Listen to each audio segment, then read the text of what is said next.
안녕하세요. 오늘도 인증 남기려고 왔습니다. 날짜 인증부터 하겠습니다.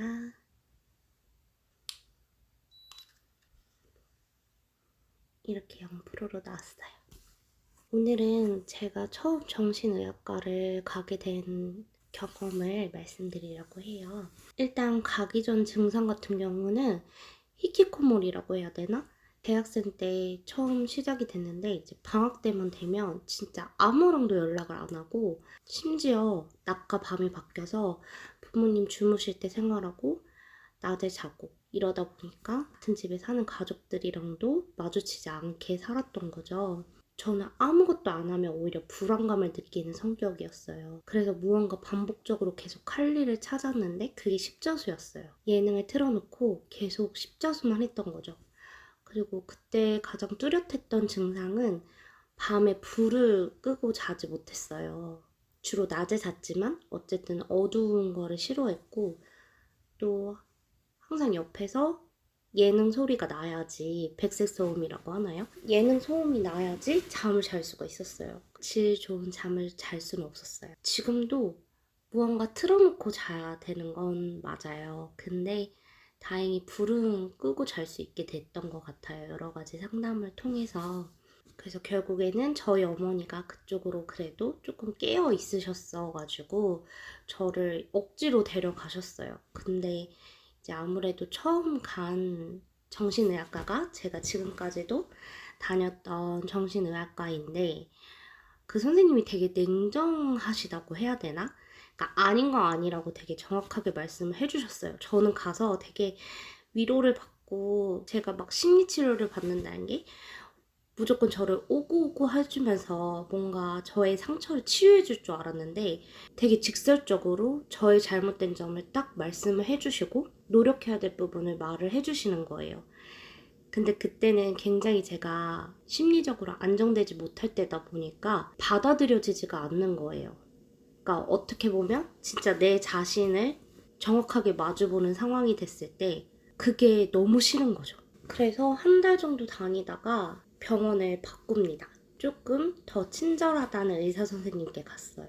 근데 거기는 제가 결론적으로는 한 2달 정도 다니고 지금의 의사 선생님께, 첫 번째 의사 선생님께 다시 가게 됐는데요. 그 이유는 일단 두 번째 의사 선생님은 약이 굉장히 많았어요. 그래서 아침, 점심, 저녁으로 먹는 약의 알수도 굉장히 많았고요. 먹었을 때 굉장히 졸리고 몸이 처지고 힘들었어요. 그리고 상담도 굉장히 제가 느끼기에는 제가 원하는 상담이었던 거죠. 아, 그러셨어요. 힘드셨겠네요. 뭐 이런 말들이었지만 그게 저의 발전을 도와주지는 않는 거예요. 그냥 영혼이 없는 소리 같은 느낌이고 이 상담하는 시간이 아까웠어요. 결론적으로는 또 약을 먹었을 때 너무 힘들고 졸리고 이런 상황이 있다 보니까 약을 먹기가 싫은 거예요. 그래서 아예 두 군데 다 가지 않았어요. 또 몇 년이 지났습니다.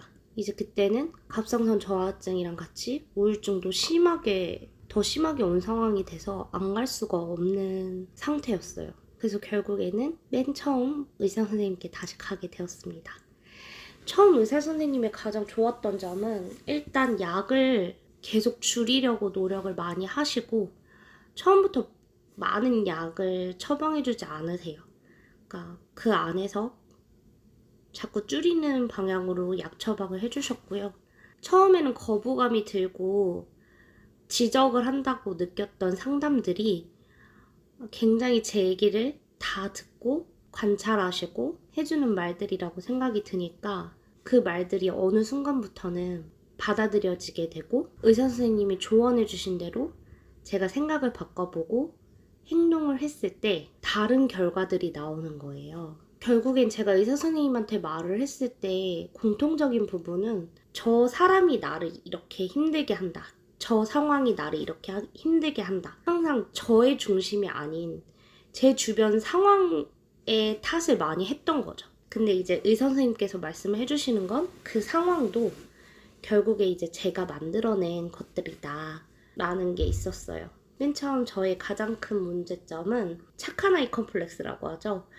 거절을 못하고 제가 싫은 게 있어도 세상 성격 쿨하고 좋은 사람인 것처럼 다 받아주는 거예요. 근데 속에서는 그렇지 않다 보니까 집에 가서는 스트레스를 막 혼자 받는데 밖에서는 막 쿨하고 성격 좋은 애인 척 한 거죠. 그러니까 결국에는 제가 솔직하지 못하고 거짓말을 하는 과정 속에서 저를 희생시키고 있었던 거였어요. 처음부터 되진 않았지만 아닌 건 아니라고 정확하게 말을 하는 노력을 굉장히 많이 했습니다. 지금도 물론 하고 있고요. 오늘 이 이야기를 하는 건 여러분들이 병원을 선택하시게 될 때 조금이라도 도움이 되셨으면 해서 영상을 찍게 됐어요. 오늘도 모두 수고하셨습니다.